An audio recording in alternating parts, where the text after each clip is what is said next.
I had a plan B the whole time. I've known from since high school that I wanted to open up a gym, something with fitness, because I'm good at football. I know how to work out. There's only really two things that I'm kind of good at. And yeah, so I was like, I knew that from day one. I was like, if football don't work out, or when it doesn't work out, because I know someday it's going to come a little earlier than I wanted it to, but whatever. So I had a plan B, and I knew we had a good product, I had a good business plan. I have a great partner, my best friend, Marcus Brown, that I played with at Clemson. He played at Newberry for a little bit, and we just went full steam ahead. And we opened up in June 4th. And so here we are, it's March 16th, and we've got over 500 members. We're looking to open up a second location soon, so business is going well. And I enjoy business. It's fun. I enjoy the challenge of it. I enjoy the same mindset I had with football, being doubted, and like, oh, you're a short white guy, never going to play, you're too slow, blah, blah, blah. It's the same mindset I've taken into business. Like, you're 24, you've never opened a business before, you know what you're doing, and business is going well. So it's I enjoy the challenge of it. I enjoy waking up at 4:30 in the day, 4:30 in the morning. So it's fun, and I enjoy it. I'm more happy. That's the main thing. I wanted to be happy. Like, Clemson made me happy. That kind of football made me happy. But like the NFL just was miserable. It just wasn't my cup of tea. Just a lot of guys who get a good situation, make the team. Some guys enjoy P squad because a lot of times they don't have a plan B. And I've had a plan B since day one. And so the transition was very smooth for me, and I was able to give it up quick. I obviously still miss it, miss playing with the guys, miss Clemson, but for me, the NFL was just, we're going to work out, and I was totally cool with it. Now, your company is the Junkyard. Junkyard Dog. Yes, sir. Junkyard. So first of all, how did you come up with the Junkyard? Junkyard, because I mean, yeah, I guess so that's your shout nickname, out right? Clemson Tom. He, Yeah. I guess like my freshman year, he gave me the nickname on Twitter, like tweeted at me, and it just kind of stuck. Everyone started calling me it for whatever reason, and I actually have like a group text that like all my buddies at Clemson, like Dorian, Nick Schusler, Adrian Dunn, Marcus Edmond, Ryan Carter, all those guys that I was like really close with.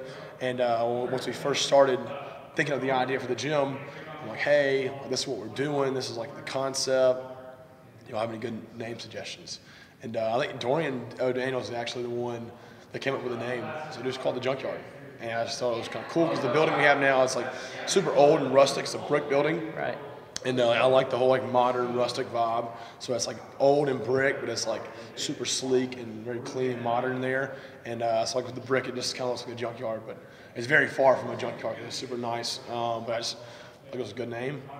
It just kind of fit, I guess. So I ran with it. Do you like being like Joey Batson and motivating people to get It is the best fun. out of them? It definitely takes a toll on you, though. Yeah. Like, honestly, I sound like I just smoked a pack of cigarettes before I got here. My voice is permanently just ruined because I scream. Did you imagine getting up at 4:30 in the morning for a 5:30 class and screaming, like having to run around and bring the juice? It sucks. Like, I know what Coach B and Coach Venables and all those guys have been through because it is difficult to do that, and especially if you're like, if I'm screaming at like Christian or Clee, it's probably a little more motivating. I'm screaming at 45-year-old ladies that are like on the treadmill running at whatever incline and speed. But I'm like, it's fun. I enjoy it. You see, like one of our receptionists has lost 50 pounds. Both my parents have lost 60 pounds. Nice. I was telling them that I think the reason why football didn't work out for me was to save their lives. My parents, like, obviously I love them, but like, were a little overweight, which is like fine, but they were a little overweight, and they've just been in the gym every day kicking ass and lost 60 pounds. Nice. So I tell my mom the reason why I didn't make the NFL was to save both of their lives because they've completely made a change in their life, and it's kind of cool. So I seeing that progress, like, it makes it all worth it. So it's fun, man. I enjoy it.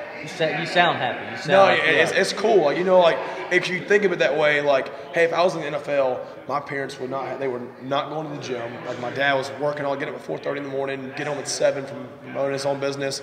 My mom managing the business, and they had no time to work out, and they had nothing that they would enjoy.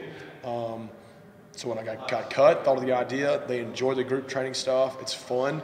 It's very challenging, but they enjoy it, and we've built a good culture, a good community, and they've lost 60 pounds. And so it's like, I truly feel like that's the reason why I didn't make it, was to legit save their lives. And it's like cliche and corny, but it's like, if you think of it in that way, it's kind of true.